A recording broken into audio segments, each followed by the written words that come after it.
উচ্ছেদৰ বিৰুদ্ধে আজি গণবিক্ষোভ কাৰ্যসূচী ৰূপায়ণ কৰিলে আমছুৱে।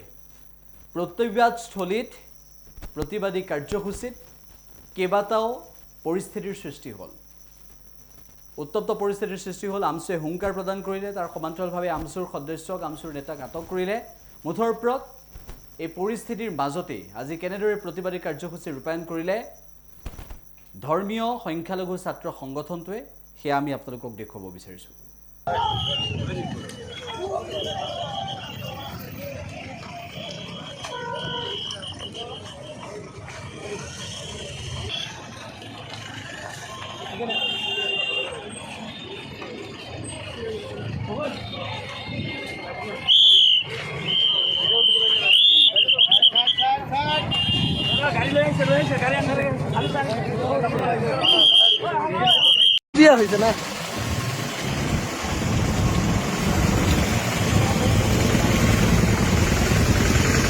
তোমাকো দি দিম।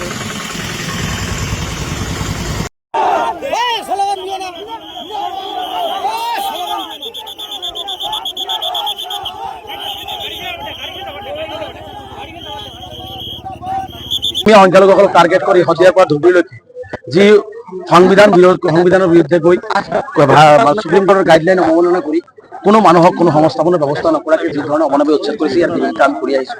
আজিও আমি ধুবুৰী জিলাত গণবিক্ষোভ কাৰ্যসূচী বিৰুদ্ধে কৰিছোঁ, কাৰণ এইটো সম্পূৰ্ণ নিৰ্বাচন প্ৰচাৰী প্ৰাৰম্ভ কৰি হিমন্ত বিশ্ব শৰ্মা ডাঙৰীয়া এতিয়া ভয় আছে, ৰাইজক তেওঁ কোনো উত্তৰ দিব পৰা নাই, কাম কৰা নাই। এইবিলাক তেওঁ দূৰ কৰিবৰ কাৰণে হিমন্ত বিশ্ব শৰ্মা ডাঙৰীয়াই আচলতে সংখ্যালঘুসকলক টাৰ্গেট কৰিলে 26 বৈতৰণি পাৰ হ'ব বিচাৰিছে। আচলতে মানুহক এনেকুৱা ধৰণে নিজৰ গাদী ৰক্ষাৰ কাৰণে, মুখ্যমন্ত্ৰী হ'বৰ কাৰণে মানুহক এনেকুৱা ধৰণৰ অন্যায় আচলতে নকৰে, যিটো হিমন্ত বিশ্ব শৰ্মা ডাঙৰীয়াই কৰিছে। আজি 7,000 ছাত্ৰ-ছাত্ৰী স্কুলৰ পৰা বঞ্চিত হৈছে। আজি বহু মানুহ আজি ঘৰ নাই, মুকলি আকাশৰ তলত আছে। আমাৰ কথা হৈছে যে তেওঁলোকক উচ্ছেদ বিৰোধী আমি নহয়, আমাক সদায় ভুল মেছেজ দিয়া হয়। আমাৰ মূল কথা হৈছে যে যিসকল মানুহ ভূমিহীন, গৰাখহনীয়া পীড়িত, তেওঁলোকক সংস্থাপনৰ ব্যৱস্থা কৰি চৰকাৰে উচ্ছেদ কৰক, তাত আমাৰ আপত্তি নাই। আৰু ফৰেষ্টৰ যিটো উচ্ছেদৰ কথা কৈ আছে, ফৰেষ্ট কেৱল মুছলমানসকলে উচ্ছেদ কৰি থকা নাই, ফৰেষ্টত বিভিন্ন মানুহে উচ্ছেদ কৰি আছে। কেৱল বাছি সংখ্যালঘুসকলক কিয় টাৰ্গেট কৰা হৈছে? আজি আদানীক মাটি দিবৰ কাৰণে ধুবুৰী চৌৰবাগানত আজি হাজাৰ আজি ধৰ্মীয় সংখ্যালঘুসকলক, যাক খিলঞ্জীয়া বুলি কয়, তেওঁলোককো আজি তেওঁলোকে নোটিছ দি তেওঁলোকে উচ্ছেদ কৰি আছে।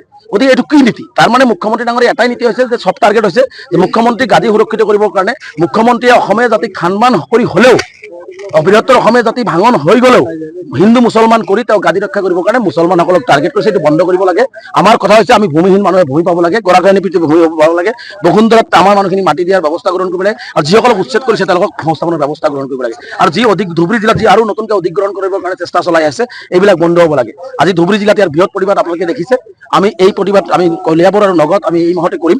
পৰৱৰ্তী পৰ্যায়ত মুখ্যমন্ত্ৰী ডাঙৰীয়া যদি সংখ্যালঘুৰ ওপৰত এই নিৰ্মম অত্যাচাৰ, গুলি চালি মানুহক হত্যা কৰা, মানুহৰ ভূমি কাঢ়ি লোৱা, মুখৰ ভাত কাঢ়ি লোৱা, স্কুল কাঢ়ি লোৱা কামবিলাক যদি হিমন্ত বিশ্ব শৰ্মা বন্ধ নকৰে, এটা দিনত সকলো ৰাইজক আহ্বান জনাই আমি ৰাজপথত উলিয়াই আনি সকলো ৰাজপথ স্তব্ধ কৰি হ'লেও আমাৰ যি সাংবিধানিক অধিকাৰ, মৌলিক অধিকাৰ, সেইখিনি আমি কাঢ়ি ল'বলৈ আমি দাবী। আমাৰ মূল কথা হৈছে আমি এই অমানৱীয় সংবিধান বিৰোধী সুপ্ৰিম কোৰ্টৰ গাইডলাইন অৱমাননা কৰি যি উচ্ছেদ চলি আছে, এইবিলাক বন্ধ হ'ব লাগে।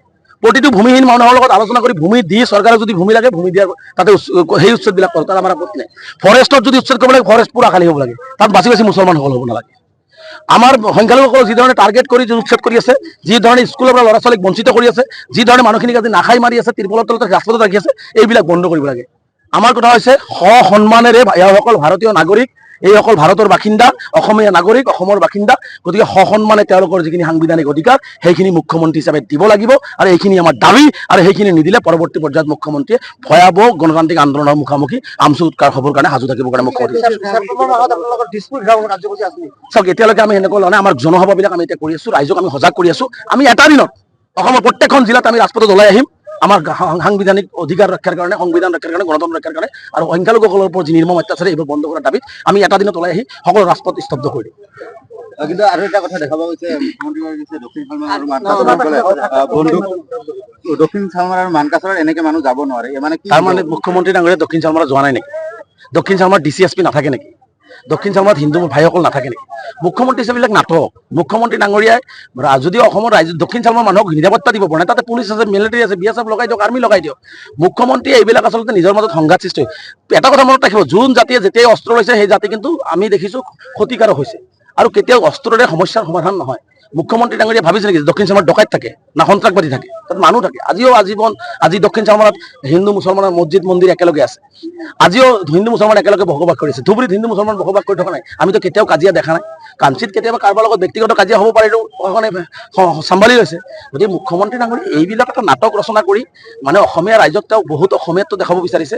মই কৈছো যে যিসকল দক্ষিণ চামৰাত হিন্দু ভাই আছে তেওঁলোকৰ চাকৰিৰ অধিকাৰ কেতিয়া সুৰক্ষিত কৰিব, তেওঁলোকৰ ভূমিৰ অধিকাৰ কেতিয়া সুৰক্ষিত, তেওঁলোকক অৰ্থনৈতিকভাৱে কেতিয়া আগুৱাই ল'ব, সেই কথাবিলাক কওক না মুখ্যমন্ত্ৰীয়ে। ধুবুৰী জিলাৰ হিন্দু ভাই যিসকল আছে, মুছলমানতো নকৰে মানিলো, তেওঁ অস্ত্ৰ দিয়াৰ পৰিৱৰ্তে ধুবুৰীৰ হিন্দু ভাইসকলৰ কাৰণে এটা ইউনিভাৰ্চিটি বনাওক না, ধুবুৰী হিন্দু ভাইসকলৰ কাৰণে এটা ভাল ৰাস্তা বনাই দিয়ক না, ভাল চাকৰি তেওঁলোকক দিয়াৰ ব্যৱস্থা কৰক না, হিন্দু ভাইসকলৰ কাৰণে তেওঁলোকে মহিলাখিনিক অৰ্থনৈতিকভাৱে আগুৱাই অনাৰ ব্যৱস্থা কৰক না। সেইবিলাক মুখ্যমন্ত্ৰীয়ে নকৰে। মুখ্যমন্ত্ৰী দিয়ে অস্ত্ৰ, তেওঁ নিজৰ মাজত নিজে কাজিয়া কৰিব। কাৰ লগত কাজিয়া কৰিব? আপুনি আৰু মইতো ভাই ভাই, মই মুছলমান আপুনি হিন্দু, আমিতো ভাই ভাই চলি আছো। আপুনি আৰু মোৰ মাজত কিবা কাজিয়া আছে নেকি? গতিকে মুখ্যমন্ত্ৰী ডাঙৰীয়াই কাজিয়াটো লগাই তেওঁ 26ৰ বৈতৰণি পাৰ কৰাৰ এটা চক্ৰান্ত আৰম্ভ কৰিছে। যাৰ কাৰণে মুখ্যমন্ত্ৰী ডাঙৰীয়াক মই প্ৰত্যাহ্বান জনাইছো, আপুনি অস্ত্ৰ দিব, মই কলম দিম। হিন্দু মুছলমান কথা নাই, সকলোকে এটা কথাই কৈ আহ্বান জনাই আহিছো যে কলমৰ জৰিয়তে অসম যদি আগুৱাই লৈ যাব নোৱাৰো, অসম 5খন ৰাজ্যৰ ভিতৰত 100 বছৰ আগুৱাই নাযায়। কলমৰ জৰিয়তে, শিক্ষাৰ জৰিয়তে, জ্ঞানৰ পোহৰৰ জৰিয়তে, সমন্বয়ৰ জৰিয়তে, ভাতৃত্ববোধৰ জৰিয়তে হিন্দু মুছলমান নহয় অসমীয়া জাতি হিচাপে যদি আমি অসমখন আগুৱাই লৈ যাব নোৱাৰো, 5খন ৰাজ্যৰ ভিতৰত 100 বছৰ হিমন্ত বিশ্ব শৰ্মা কাম কৰিলেও অসম আগুৱাই নাযায়। নাই, এইটো হৈছে হিমন্ত বিশ্ব শৰ্মা অস্ত্ৰ। তেওঁ 26ৰ নিৰ্বাচন পাৰ হ'ব লাগে, আমি হিন্দু মুছলমান হৈ থাকিব লাগে। আমি হিন্দু মুছলমান ভাই ককাই মানুহ হিচাপে থাকিব নালাগে। তেওঁ আমি ভাই ককাই নিজে থাকিব লাগে বুলি তেওঁ নাভাবে। গতিকে তেওঁ হিন্দু মুছলমান হিচাপে থাকিব লাগে, তাৰ কাৰণে তেওঁ অস্ত্ৰ ব্যৱহাৰ কৰিব বিচাৰিছে। গতিকে এইটো অসমৰ কাৰণে ভয়াৱহ। কি ক'ব? মই একো নকওঁ, বাকী তেওঁলোকৰ কথা তেওঁলোকে কৰি থাকিব। গতিকে তেওঁলোকৰ সংগঠন তেওঁলোকৰ এটা কথাই উজনি অসমৰ ৰাইজক আহ্বান জনাম যে উজনি অসমত কাম কৰিব যোৱা মানুহখিনিক আপোনালোকে সন্দেহজনক নিয়া এইবোৰ শব্দ ব্যৱহাৰ কৰি, তেওঁলোকে ভাৰতীয় নাগৰিক, তেওঁলোকে কোনো বিদেশী নহয়। যদি কোনো বিদেশী আছে, উজনি অসমৰ প্ৰত্যেকটো ৰাইজক সংগঠনক মই আহ্বান জনাইছো, যদি আপোনালোকে সঁচাকে ক'ৰবাত বাংলাদেশী দেখা পাইছে বা কাৰোবাক সন্দেহ কৰিছে, আমাকো আহ্বান জনাওক, আমি যাম, আমি আলোচনা কৰিম যে কোন সন্দেহজনক নহয়। কাৰণ এজন মানুহ সন্দেহজনক কৈ দিলে তো বাংলাদেশী হৈ নাযায়, এজনক মিয়া বুলি কৈ দিলেই তেওঁ বাংলাদেশী হৈ নাযায়। গতিকে আজি মিয়া হওক বা পূৰ্ববংগীয় হওক, দেশী হওক, যোন হওক, আজি সকলো ঠাইত যাব, কাম কৰিব। গতিকে কাম কৰিব যোৱা মানুহখিনিৰ ওপৰত বীৰত্ব প্ৰদৰ্শন নকৰি যদি কোনোবাই বেয়া কাম কৰিছে তাৰ বিৰুদ্ধে প্ৰশাসনিক ব্যৱস্থা ল'ব দিয়ক। ক'ৰবাত যদি সঁচাকে বাংলাদেশী দেখিছে, বাংলাদেশী প্ৰকৃততে হয়, 71ৰ পিছৰ হয়, তেনেহ'লে প্ৰশাসনিক ব্যৱস্থা আছে, তাত ব্যৱস্থা ল'বৰ কাৰণে তেওঁলোকক আহ্বান জনাওক, আমাকো কওক, আমিও সহযোগিতা কৰিম। কিন্তু ধৰক এনেকুৱা ধৰণে ভাৰতীয় নাগৰিক কাম কৰিব গৈছে, কোনোবাই কাম কৰিব লৈ গৈছে, ইটাভাটাত লৈ গৈছে, ৰাস্তাত লৈ গৈছে, কোনোবাই বিজনেছ কৰিব গৈছে, এইসকলক সন্দেহজনক মিয়া, বাংলাদেশী এইবোৰ শব্দৰে অপব্যাখ্যা কৰিলে আচলতে আমাৰ মাজত এটা ভাঙন সৃষ্টি হয়, আমাৰ মাজত এটা অমিল সৃষ্টি হয়। গতিকে আমি সকলোৱে আহক, বাংলাদেশীৰ বিৰুদ্ধে আমিও 71ৰ পিছত যিসকল বাংলাদেশী আছে তেওঁলোকক বাংলাদেশ পঠিয়াব লাগে। আমচুৰ এটা দাবী, মইতো মুছলমানৰ কথা মই স্পষ্টকৈ ক'লো মিটিঙত।